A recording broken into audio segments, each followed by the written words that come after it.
A Farewell to Arms by Ernest Hemingway, Chapter 21. In September the first cool nights came, then the days were cool and the leaves on the trees in the park began to turn color, and we knew the summer was gone. The fighting at the front went very badly, and they could not take San Gabriel. The fighting on the Bansisa Plateau was over, and by the middle of the month the fighting for San Gabriel was about over too. They could not take it. Ettore was gone back to the front. The horses were gone to Rome, and there was no more racing. Crowell had gone to Rome too, to be sent back to America. There were riots twice in the town against the war, and bad rioting in Turin. A British major at the club told me the Italians had lost 150,000 men on the Bansisa Plateau and on San Gabriel. He said they had lost 40,000 on the Carso besides. We had a drink and he talked. He said the fighting was over for the year down here, and that the Italians had bitten off more than they could chew. He said the offensive in Flanders was going to the bad. If they killed men as they did this fall, the Allies would be cooked in another year. He said we were all cooked, but we were all right as long as we did not know it. We were all cooked. The thing was not to recognize it. The last country to realize they were cooked would win the war. We had another drink. Was I on somebody's staff? No. He was. It was all balls. We were alone in the club, sitting back in one of the big leather sofas. His boots were smoothly polished, dull leather.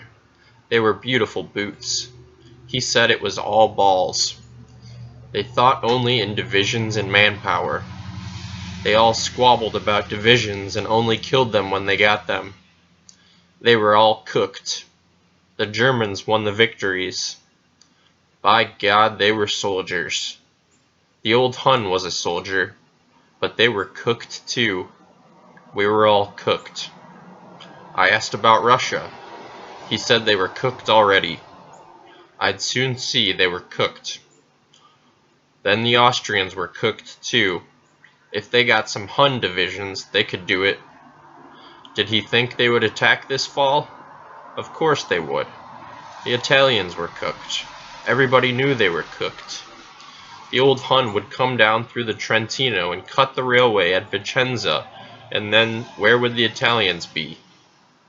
They tried that in '16, I said. Not with Germans. Yes, I said. But they probably wouldn't do that, he said. It was too simple.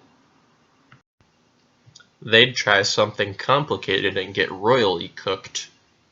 I had to go, I said. I had to get back to the hospital. Goodbye, he said. Then, cheerily, every sort of luck. There was a great contrast between his world pessimism and personal cheeriness. I stopped at a barber shop and was shaved and went home to the hospital. My leg was as well as it would get for a long time. I had been up for examination 3 days before. There were still some treatments to take before my course at the Hospital Maggiore was finished, and I walked along the side street practicing not limping. An old man was cutting silhouettes under an arcade. I stopped to watch him. 2 girls were posing, and he cut their silhouettes together, snipping very fast and looking at them, his head on one side. The girls were giggling. He showed me the silhouettes before he pasted them on white paper and handed them to the girls. They're beautiful, he said. How about you, Tenente? The girls went away looking at their silhouettes and laughing. They were nice-looking girls. One of them worked in the wine shop across from the hospital. All right, I said. Take your cap off. No, with it on. It will not be so beautiful, the old man said. But, he brightened, it will be more military. He snipped away at the black paper, then separated the 2 thicknesses and pasted the profiles on a card and handed them to me. How much? That's all right. He waved his hand. I just made them for you. Please. I brought out some coppers. For pleasure. No, I did them for a pleasure. Give them to your girl. Many thanks, until we meet. Until I see thee. I went on to the hospital. There were some letters, an official one, and some others. I was to have 3 weeks convalescent leave, and then return to the front. I read it over carefully. Well, that was that. The convalescent leave started October 4th, when my course was finished. 3 weeks was 21 days. That made October 25th. I told them I would not be in and went to the restaurant a little way up the street from the hospital for supper and read my letters and the Corriere della Sera at the table. There was a letter from my grandfather, containing family news, patriotic encouragement, a draft for $200, and a few clippings. A dull letter from the priest at our mess. A letter from a man I knew who was flying with the French and had gotten in with a wild gang and was telling about it. And a note from Rinaldi, asking me how long I was going to skulk in Milano and what was all the news. He wanted me to bring him phonograph records and enclosed a list. I drank a small bottle of Chianti with the meal, had a coffee afterward with a glass of cognac, finished the paper, put my letters in my pocket, left the paper on the table with the tip, and went out.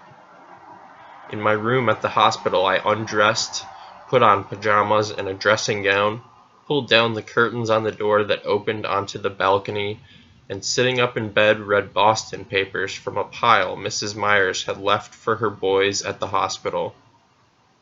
The Chicago White Sox were winning the American League pennant, and the New York Giants were leading the National League. Babe Ruth was a pitcher then playing for Boston. The papers were dull, the news was local and stale, and the war news was all old. The American news was all training camps. I was glad I wasn't in a training camp.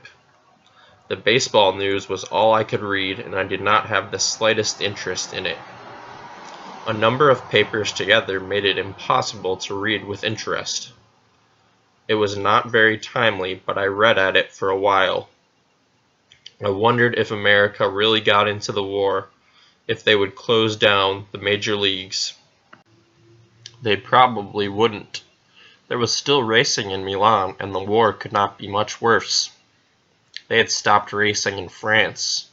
That was where our horse Japelek came from. Catherine was not due on duty until 9 o'clock. I heard her passing along the floor when she first came on duty, and once saw her pass in the hall.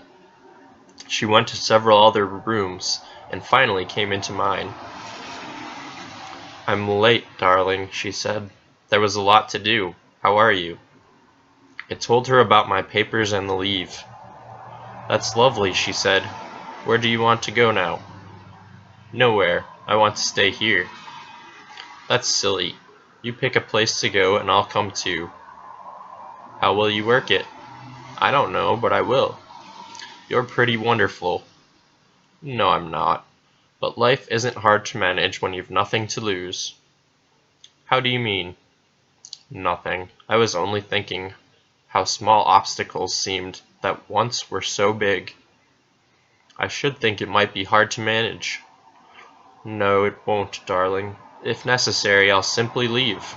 But it won't come to that." "Where should we go?" "I don't care. Anywhere you want. Anywhere we don't know people."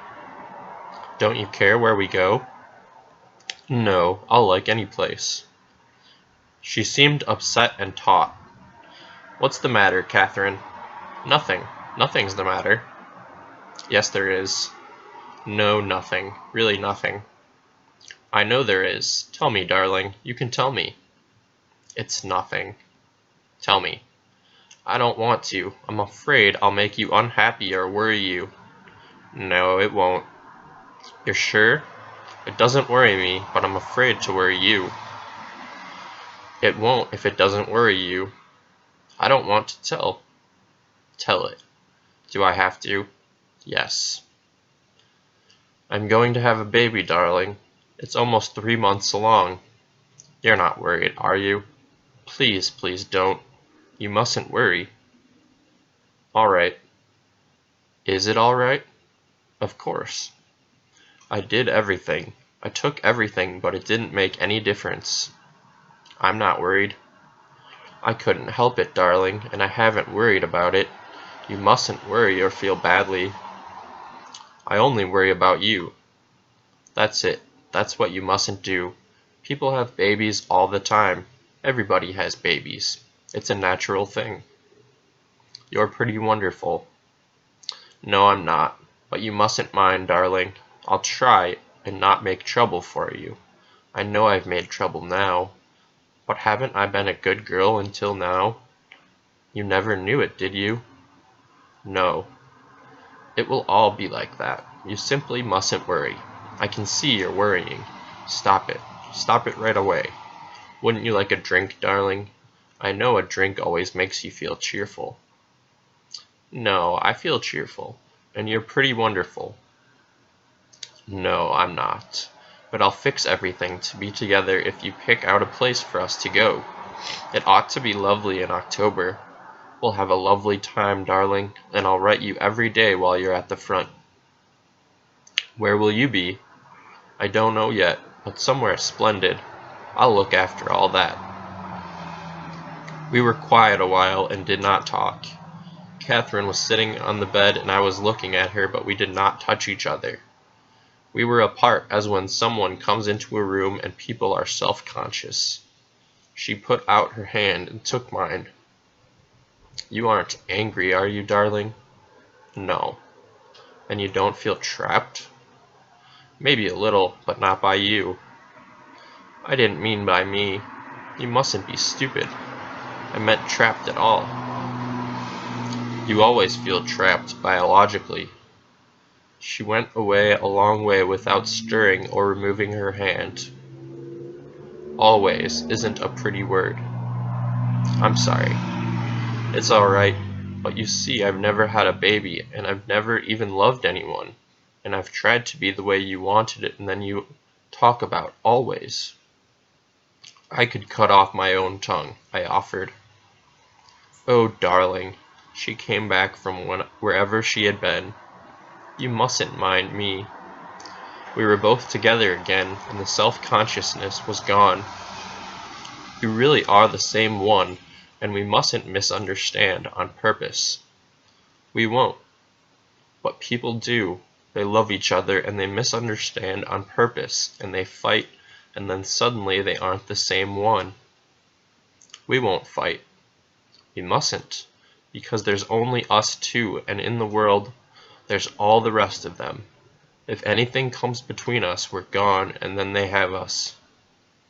They won't get us, I said, because you're too brave. Nothing ever happens to the brave. They die, of course, but only once. I don't know. Who said that? The coward dies 1,000 deaths, the brave but one. Of course. Who said it? I don't know. He was probably a coward, she said. He knew a great deal about cowards, but nothing about the brave. The brave dies perhaps 2,000 deaths if he's intelligent. He simply doesn't mention them. I don't know. It's hard to see inside the head of the brave. Yes, that's how they keep that way. You're an authority. You're right, darling. That was deserved. You're brave. No, she said, but I would like to be. I'm not, I said. I know where I stand. I've been out long enough to know. I'm like a ball player that bats 230 and knows he's no better. What is a ball player that bats 230? It's awfully impressive. It's not. It means a mediocre hitter in baseball. But still a hitter, she prodded me. I guess we're both conceited, I said, but you are brave. No, but I hope to be. We're both brave, I said, and I'm very brave when I've had a drink. We're splendid people, Catherine said. She went over to the armoire and brought me the cognac in a glass. Have a drink, darling, she said. You've been awfully good. I don't really want one. Take one. All right. I poured the water glass a third full of cognac and drank it off. That was very big, she said. I know brandy is for heroes, but you shouldn't exaggerate. Where will we live after the war? In an old people's home, probably, she said. For 3 years I looked forward very childishly to the war ending at Christmas. But now I look forward to when our son will be a lieutenant commander. Maybe he'll be a general. If it's in 100 years' war, he'll have time to try both of the services. Don't you want a drink? No, it always makes you happy, darling, and it only makes me dizzy. Didn't you ever drink brandy? No, darling. I'm a very old-fashioned wife. I reached down to the floor for the bottle and poured another drink. I'd better go to have a look at your compatriots, Catherine said. Perhaps you'll read the papers until I come back. Do you have to go? Now or later? All right, now. I'll come back later. I'll have finished the papers, I said,